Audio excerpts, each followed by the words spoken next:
예수님 부활하셨습니다. 이 부활이 그냥 문장적으로나 그냥 지식적으로가 아니라 저와 여러분의 마음속에 느껴지고, 그래서 그 부활의 기쁨이 얼마나 크고 감사한 일인가를 우리가 하나님 앞에서 돌아보는 이런 은혜의 시간이 됐으면 좋겠습니다. 저는 오늘 헌금을 하면서 부활해 주셔서 감사합니다. 내가 이렇게 하나님 앞에 감사했어요. 정말 부활해 주셔서 얼마나 감사한지 몰라요. 우리 부활의 주님께 영광의 박수 우리 올려드리도록 하겠습니다. 사택에 작약이라는 그런 꽃이 있어요. 그래서 작년인가 저작년인가요? 그 작약을 갖다가 옮겨서 교회 화단에다가 심었습니다. 어렸을 때는 우리가 그 꽃을 보고 한박꽃이라고 그랬어요. 혹시 아시는 분들이 있을겠지만 한박꽃이라고 얘기하는데 왠지 저는 그 한박꽃이 좋더라고요. 정이 가요. 또 어떤 특별한 연구가 없는데 한박꽃을 보면은요, 누나가 생각이 나는 거예요. 그래서 정감이 가는 그러한 꽃인데, 이제 교회 주변에서 지난주일 날 보니까 잔디가 다 둘러싸여 갖고 잔디하고 영역 싸우면서 제대로 자라나지를 못하고 아주 그냥 약하게 순이 올라오는 것을 보았습니다. 안타까운 마음이 들더라고요. 그래서 잔디뿌리를 호미로 캐가지고 좀 넓혀주느라고 이렇게 잔디뿌리를 넓혀줬어요. 근데 교회 나올 때 일하려고 나온 것이 아니고 몇 군데 꽃씨를 심고 들어가려고 슬리퍼를 신고 나왔는데 이렇게 확 잡아 당기다 보니까 그만 그 슬리퍼 끈 사 있잖아요. 고기로 발등이, 해필무에 고기 그 슬리퍼 끈에 부딪혔으면은 당길 때 코미 끝이 덜 발이 아팠을 텐데 얼마나 아픈지 막 갑자기 승질이 나더라고요. 아유, 작약 살린다고 이 뭐야? 아유 씨, 나도 그렇게 막 승질이 나는 거예요. 그러다가 피식 웃었습니다. 왜냐하면은 고난주간 예수님의 못 박히신 모습이 있기 때문에, 그 모습이 떠올랐기 때문에 그래요. 우리 화면 하나 볼까요? 이 작약이 어디 있나 한번 찾아보세요. 세 군데 작약이 아직 살아있더라고요. 예수님의 고난이 생각나서 사진을 깨닫는 게 있어서 사진을 찍어 놓았던 모습이에요. 일하다가 호미로 살짝 찔렸는데도 이렇게 아픈데 살점 찍히시고 가시멜류관 쓰시고 양손과 양발에 못 박히신 우리 주님 얼마나 아프셨을까? 어찌 부모의 희생 없이 자녀들이 태어나서 성장할 수가 있고, 어찌 농부의 수고 없이 곡식이 자라나서 열매를 맺을 수가 있으며, 어찌 우리 주님의 고난 없이 저와 여러분이 구원의 은총, 천국의 소망을 가질 수가 있겠습니까? 근데 더 감사한 것이 있어요. 우리 예수님은 죽으심으로 끝나지 않았습니다. 우리 주님은 그 죽음을 이기시고 부활하신 거예요. 만약에 주님이 죽은 것으로 끝났다면 그분은 공자나 소크라테스처럼 훌륭하고 멋있는 사람이 됐을는지는 모르지만은 우리의 구주가 되시며 생명은 되실 수가 없는 거예요. 그런데 우리 주님은 사망 권세 깨트리시고 부활하시고 무덤 속에 뼈를 남기지 아니하시고 빈 무덤을 남기시고 살아나셨어요. 그러므로 우리의 구주가 되시며 생명이 되시고 우리에게 산 소망을 주신 주님이 되시는 줄 믿습니다. 제가 예수 부활하면 여러분들이 뒤에 내 부활 그렇게 하는 거예요. 예수 승리하면 내 승리. 한번 크게 외쳐보겠습니다. 예수 부활! 크게 잡아요. 내가 부활하잖아요. 사망 권세 깨뜨리시고 얼마나 큰 감사합니까? 예수 부활! 예수 승리! 예수 영광! 예수 천국! 아멘! 아멘입니다. 질문 하나 던져볼게요. 베드로서는 누가 썼을까요? 에이, 목사님, 베드로가 썼으니까 베드로서라고 얘기를 했겠지요? 오, 맞습니다. 맞아요. 베드로가 썼습니다. 그런데 이것은 맞다고도 할 수 있지만은 틀리다고도 볼 수 있어요. 왜냐하면은 모든 성경의 저자는 성령님이시기 때문에 그래요. 우리 디모데후서 3장 16절에서 17절 말씀을 다 같이 한번 읽어보도록 합니다. 시작. 모든 성경은 시작. 모든 성경은 하나님의 감동으로 된 것으로 교훈과 책망과 바르게 함과 의로 교육하기에 유익하니 이는 하나님의 사람으로 온전하게 하며 모든 선한 일을 행할 능력을 갖추게 하려 함이라. 아멘. 모든 성경은 하나님의 감동, 즉 성령의 조명을 통하여서 이루어졌어요. 그래서 모든 성경의 저자는 바로 하나님이신 거예요. 근데 하나님은 직접 펜을 가지고 쓰시지 않았어요. 사람을 통해서 우리에게, 사람의 언어로 우리에게 주신 거예요. 그래서 사람을 통해서 기록됐는데 그 사람이 베드로서는 베드로가 썼다는 거예요. 모든 성경에 가장 중요한 기록 목적이라는 것이 있습니다. 그 기록 목적이 무엇이냐면요. 모든 성경은 첫째, 하나님의 사람으로 구원받게 하는, 구원에 이르도록 하는 것이 첫 번째 목적이에요. 두 번째 목적은 구원받은 하나님의 사람들이 어떻게 이 땅을 살아갈 것인가, 온전케 하나님의 사람으로서 살아갈 것이다. 이것을 가르쳐 주기 위해서 성경은 기록되어진 거예요. 그럼 왜 성령님께서는 베드로를 통하여서 이 베드로서를 기록하도록 하셨을까요? 성령님께서 감동하셔서 기록하게 하셨지만은, 그러나 중요한 것은 사람인 거예요. 왜냐하면 하나님께서는 그 사람이 가지고 있는 지식과 그 사람이 가지고 있는 경험과 체험을 근거해서 하나님의 말씀을 전달하려고 하기 때문에 그렇습니다. 그래서 우리는 베드로가 누구인가를 먼저 이해할 필요성이 있어요. 베드로가 누군가요? 베드로는 우리가 잘 알고 있는 것처럼 예수님의 수제자, 제자 중에서 첫 번째 제자라는 그런 말씀인 거예요. 수제자. 그 수제자 베드로는 예수님에 대해서 너무너무 잘 알았어요. 예를 들어 볼게요. 몇 가지만 들어봅니다. 12살 먹은 어린 소녀가 죽었을 때 예수님께서 손을 잡고 달리다곤 일으켜 살려주셨어요. 그때 다른 제자는 들어오지 못하겠는데 베드로와 야고보와 요한은 그 자리에 함께 있었어요. 죽은 자가 살아나는 그 과정을 베드로 두 눈으로 똑똑히 보았습니다. 풍랑을 만났을 때에 배가 침몰할 것 같아요. 근데 주님께서 물 위를 저벅저벅 걸어오시는 것을 보았습니다. 그 모습을 보고 예수님만 바라보고 물 위에서 뛰어내렸던 사람이 바로 베드로예요. 그렇죠? 그래서 인류 역사 이래 사람이 물 위를 걸을 수 있는 사람은 유일한 베드로밖에 없는 거죠. 이런 것을 체험했던 그러한 사람입니다. 예수님께서 이제 십자가에 달리시기 전에 변화산에 올라가셨잖아요. 그래서 예수님이 정말 영광의 광채로 빛나는 모습을 두 눈으로 똑똑히 보았던 사람이 베드로고요. 그리고 언격결에 일어나서 초막을 셋을 줬으면 좋겠다고 얘기했는데 그곳에서 엘리야와 모세가 하늘에서 내려오는 것을 정말 정확하게 봤던 그 황홀한 곳에 있었던 사람이 바로 베드로입니다.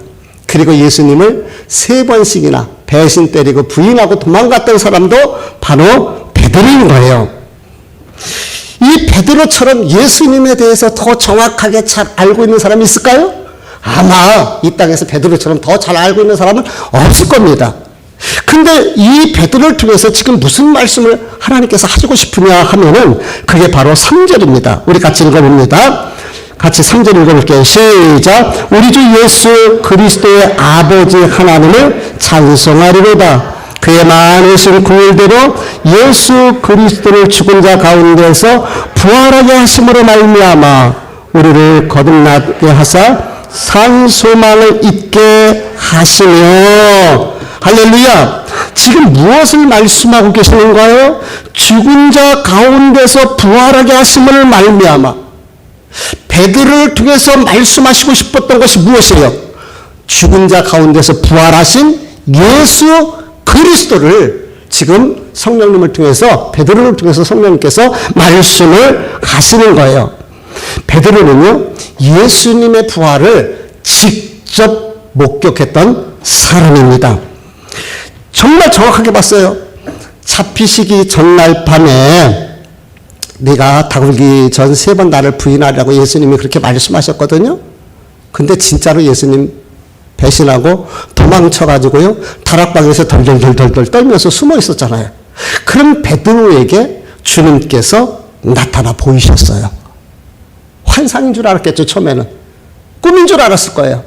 근데 베드로가 그곳에 나타났어요. 그때 베드로 마음이 어땠을까요? 반갑기도 하고, 예수님 부활하셔서 얼마나 반가워? 그렇기도 하고, 또 한편으로는 민구스럽고 민망스러운 마음도 있었을 것이고, 아마 베드로는 그 느낌, 그날 처음 만났을 때 그 생생한 느낌을 가지고 있었을 거예요. 왜? 직접 목격을 했으니까. 또 갈릴리 호수에서 밤새도록 고기를 잡았잖아요. 근데 한 마리도 못 잡는 거예요. 그때 멀리서 깊은 곳에 던지라 하는 소리가 들려요. 그래서 깊은 곳에 그물을 내렸더니 이게 웬일입니까? 그물이 찢어질 정도로 이렇게 고기가 잡혔어요. 그제서야 예수님 것을 알고서 정신없이 헤엄쳐 예수님 앞에 나옵니다. 우리 주님은 묵묵히 고기를 구우시고 떡을 구우셔서 제자들에게 먹이셨어요. 그리고는 뭐라고 말씀하십니까? 내 양을 먹이라, 내 양을 치라, 내 양을 먹이라. 부활하신 주님이 유임명령을 자기에게 내리셨을 때에 얼마나 그 자리에서 생생하게 있었겠습니까? 뿐만 아니라 마지막 우리 주님께서 부활 승천하실 때 우리님께서 승천하신 그 모습을 똑똑히 보았던 베드로입니다. 베드로는 부활하신 예수님의 숨결까지도 느꼈을 것이고, 부활하신 예수님의 그 표정, 말씀하셨을 때 그 제스처까지도 다 기억하고 있었을 거란 말입니다. 이런 베드로가 예수님의 부활을 이야기한다는 것은, 이것은 정확한 증명자, 즉 정확한 증인에 근거해서 예수님 부활했다는 것을 이해가 되십니까? 우리가 베드로서를 소망의 서신이라고 말을 해요. 베드로서를. 왜냐하면 다른 성경보다 소망이라는 단어가 많이 나오는 단어가 이 베드로 전서이기 때문에 그렇습니다. 3절 말씀에도 보니까 산 소망이 있게 하시며, 무슨 소망? 산 소망이에요. 죽은 소망이 아니라 산 소망이에요. 이 산 소망은 예수님의 부활, 예수님이 다시 살아났다는, 그래서 우리에게 주신 산 소망인 거예요. 허망하게 물거품으로 사라지는 그런 죽은 소망이 결코 아닙니다. 산 소망은 반드시 이루어져요. 이루어지게 되어 있습니다. 그 산 소망은 하늘 소망이고 천국 소망이고 예수님의 재림에 관한 소망인 줄 믿습니다. 예수님은 십자가에서 죽으셨지만은요, 죽음으로 끝나지 않으시고 우리 주님 부활하시고 그리고 이 땅에 다시 재림하게 되실 것입니다. 내일이 온다는 것보다 더 분명하게 저는 확실하게 얘기할 수 있습니다. 예수님 다시 오십니다. 예수님 다시 오셔요. 베드로는 부활의 주님을 목격했기 때문에 내 목에 칼이 들어와도 나는 예수님의 부활을 증언할 수 있다라고 이야기할 수 있을 거예요. 왜? 그가 체험했기 때문에. 인도의 구시라 성에 시다림이라는 그 숲이 있다고 그래요. 근데 이 숲에서 어느 날 한 여인이 구슬굽이 정말 애통하며 울고 있습니다. 이 여인은 젊은 과부인데 아들이 하나 있었어요. 이 아들이 그만 죽은 거예요. 이 어미의 애통함을 누구도 위로해 줄 수가 없는 거예요. 그 숲에서 울고 있는 거예요. 근데 마침 부처님이 제자들과 함께 그곳을 지나가고 있었습니다. 젊은 여인이 과부가 너무 슬피 울으니까 여인이요, 울지 말라고 그렇게 위로를 합니다. 근데 울지 말라고 한들 그 위로가 되겠느냐 말이에요. 이 여인이 부처님, 내 아들을 살려주십시오. 내 아들만 살려준다면 내가 무슨 일이든지 다 하겠습니다. 라고 간청을 하는 거예요. 이때에 이 여인의 통함을 보면서 부처님이 한 가지 방법이 있습니다.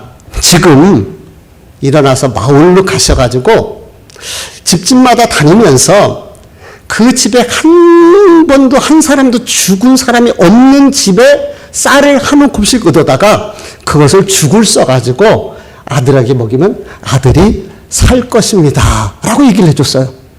아들이 살 수 있는 거예요. 얼마나 좋았습니까? 이게 산 소망이 생긴 거예요. 그래서 여인이 마을로 뛰어갑니다. 그리고서 해가 뉘엿뉘엿 저녁쯤에서 이 여인이 터덜터덜 돌아와요. 그러면서 이 부처님에게 얘기를 합니다. 부처님, 마을을 다 돌아다녀 봤는데 사람이 죽지 않은 집은 한 곳도 없더라고요. 그렇죠? 사람이 안 죽은 집이 어디 있겠습니까? 다 죽었지요. 이때에 부처님이 이런 이야기를 했다고 그래요. 아주 명언을 남겼습니다. 자매여, 생자필명이라. 사람이 나면 반드시 죽는 것. 인연 따라 일어나서 인연 따라 없어지는 것이니 너무 슬퍼하지 마라. 석가모니는 이 생자필명 한마디 이 여인에게 교훈해 주려고 그 여인을 하루 종일 걷게 한 거예요. 아들을 살릴 수 있다는 산소망을 가지고 갔었는데 돌아올 때는 인생은 죽는구나. 허망한 죽은 소망을 붙들고 올 수밖에 없었던 것이죠. 한번 따라서 볼까요? 생자필명. 생자필명. 그렇습니다. 사람은 태어나면 반드시 죽게 되어 있습니다. 얼마나 멋진 말입니까? 인간은 죽을 수밖에 없다는 거예요. 결국 과부에게는 소망이 없어져 버린 거예요. 살 소망이, 자식이 다시 살아날 소망이 없는 것이죠. 근데 성경에도 비슷한 얘기가 나와요. 누가복음 7장에 보니까 나인성 과부가 아들이 죽었어요. 똑같이 애통하며 그 상해를 따라가는 거예요. 그때 우리 주님께서 그 관을 멈추도록 하시고, 그리고 여인을 위로하시고, 그리고 그 아들을 살려주시는 거예요. 나인성 과부가 얼마나 감사했을까. 이것이 바로 산수망이거든요. 왜냐하면은 예수님이 부활이시고 예수님이 생명이기 때문에 그래요. 요한복음 11장 26절에서 25절 26절 우리 같이 읽어보도록 합니다. 시작. 예수께서 이르시되 나는 부활이요 생명이니 나를 믿는 자는 죽어도 살겠고 무릇 살아서 나를 믿는 자는 영원히 죽지 아니하리니 이것을 내가 믿느냐. 네. 우리 주님이 부활이시고 생명이기 때문에 그 죽은 자도 살릴 수 있는 산소망이 있게 된 거예요. 사람들은 얘기합니다. 생자필명이라. 죽음은 끝납니다. 맞습니다. 죽음은 끝나요. 근데 참으로 어리석은 사람들입니다. 히브리서 9장 27절에는 이렇게 이야기하고 있습니다. 같이 읽어봅니다. 시작. 한 번 죽는 것은 사람에게 정해진 것이요 그 후에는 심판이 있으리니. 아멘. 한 번 죽는 것은 정한이치입니다. 그렇습니다. 사람은 흙에서 와서 흙으로 돌아가고 우리 영혼은 하나님께로 왔기 때문에 하나님께로 돌아가게 돼 있어요. 그런데 그 후에는 심판이 있습니다. 심판. 믿지 않는 자에게는 사망의 심판이요 저와 여러분에게는 생명의 심판이요 상급의 심판이 되게 될 줄 믿습니다. 인간이요 인생 생자필명으로 끝나는 것이 아니라는 것을 말씀드리는 거예요.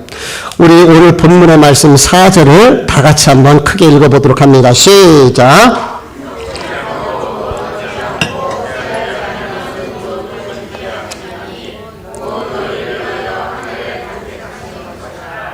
아멘. 여기 보니까 뭐라고요?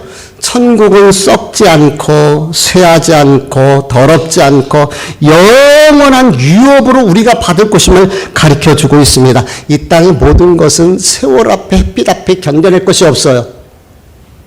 바깥에 데크를 우리가 저렇게 잘 해놨어요. 근데 저 바깥에 저 데크도 햇빛과 비 속에서 시간이 지나가면은 썩어질 수밖에 없을 것이고, 아무리 빳빳한 흰골 5만 원짜리도 시간 지나가면은 흐물흐물 낡아지게 될 것입니다. 여자들은요 30살쯤 됐을 때가 최고로 예쁘다고 하고요, 남자는 34살쯤 됐을 때 가장 멋있다고 합니다만은 인생 60 넘어가면은요 그 사람이 그 사람인 거예요. 얼굴에 평준화가 뒤따라질 수밖에 없는 것이 인간입니다. 아무리 젊고 아름다워도 세월 앞에서 늙어지고 쇠하여 줄 수밖에 없습니다. 그러나 천국은 썩지 않는 곳, 영원한 곳, 쇠하지 않고 낡아지지 않는 그러한 곳이 바로 천국입니다. 그러므로 성도는 바로 이 영원한 천국 산 소망, 예수님이 다시 오실 그날을 소망하며 이 땅을 살아가야 될 줄 믿습니다. 자, 그렇다면은 베드로는 왜 예수님의 부활과 천국의 산 소망을 우리에게 가르쳐주고 있을까? 아니, 성령님은 왜 베드로를 통해서 이 말씀을 우리에게 주셨을까요? 그 말씀이 바로 6절 말씀입니다. 같이 6절을 읽어보도록 합니다. 시작. 그러므로 너희가 이제 잠깐 근심하게 되지 없으나 오히려 크게 기뻐하는도다. 아멘. 할렐루야. 여기 뭐라고 얘기해요?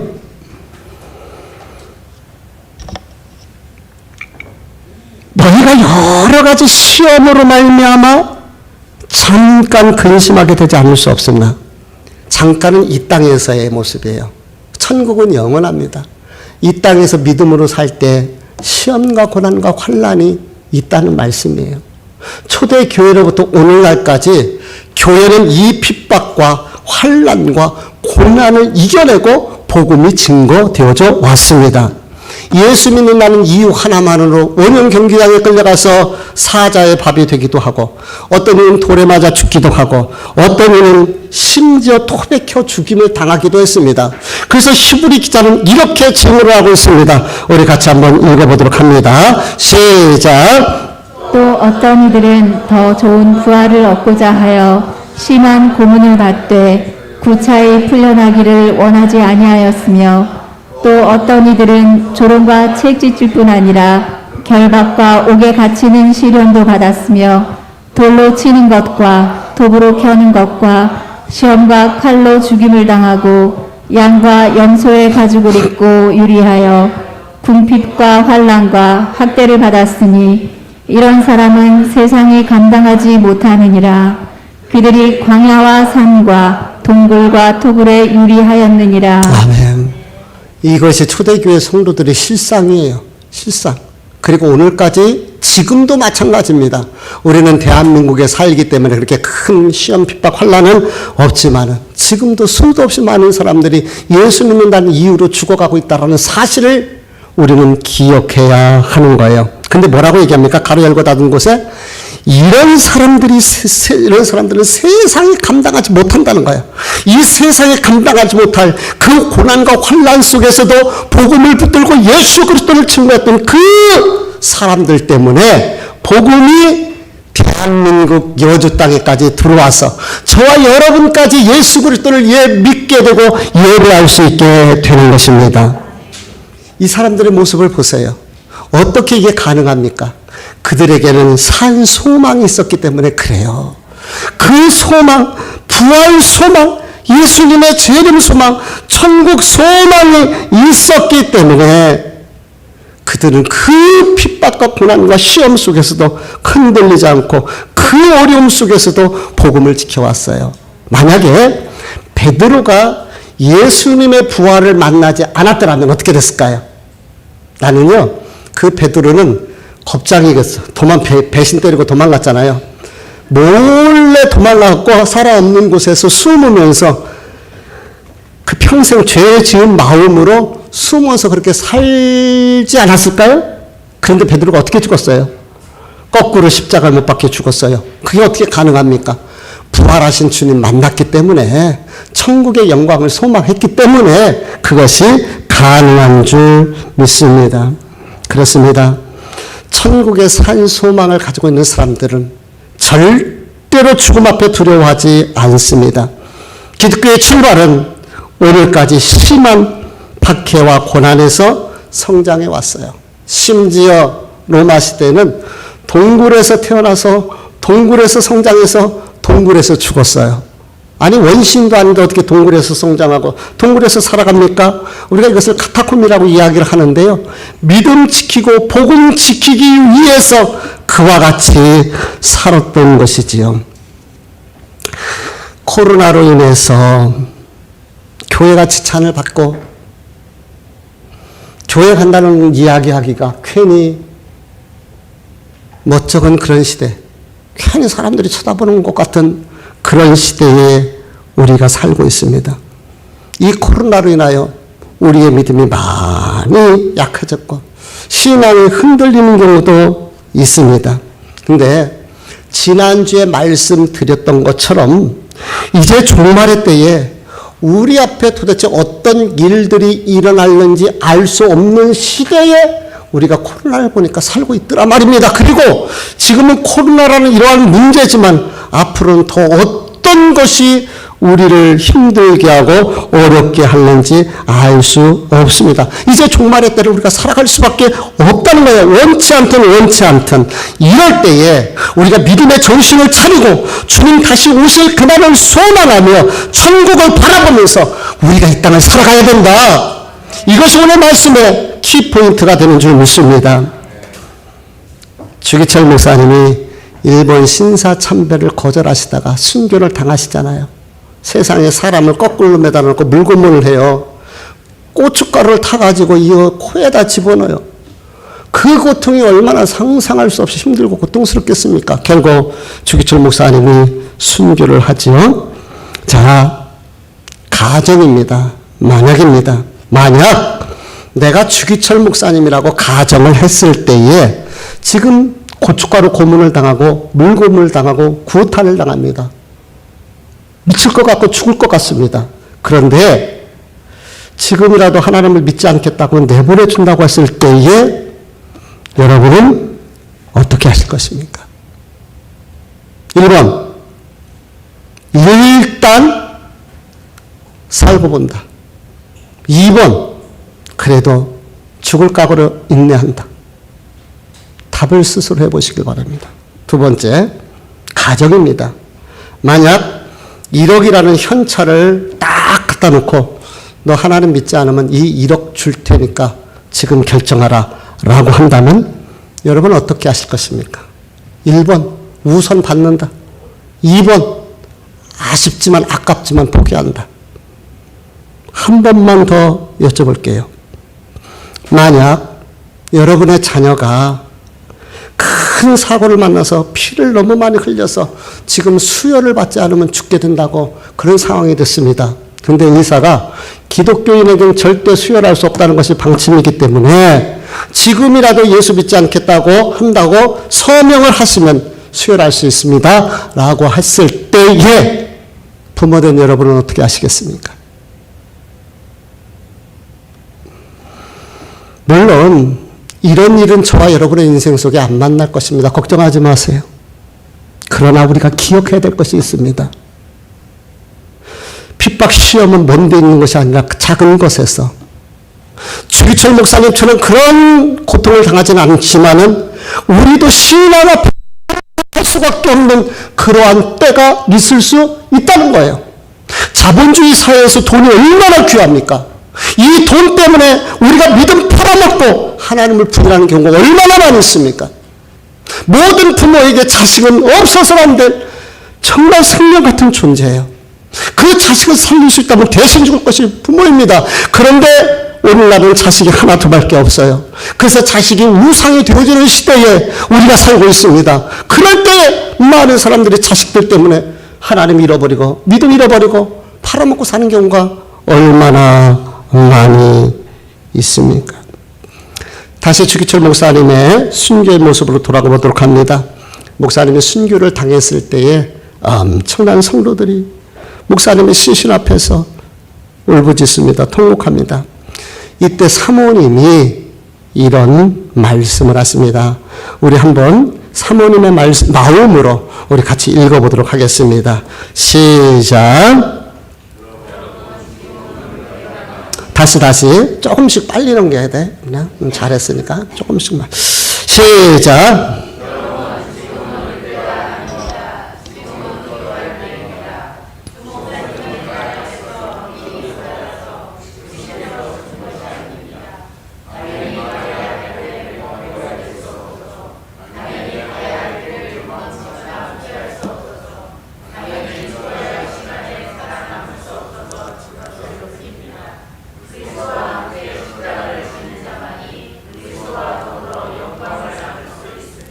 아멘. 왜 서집사님만 읽으셨어?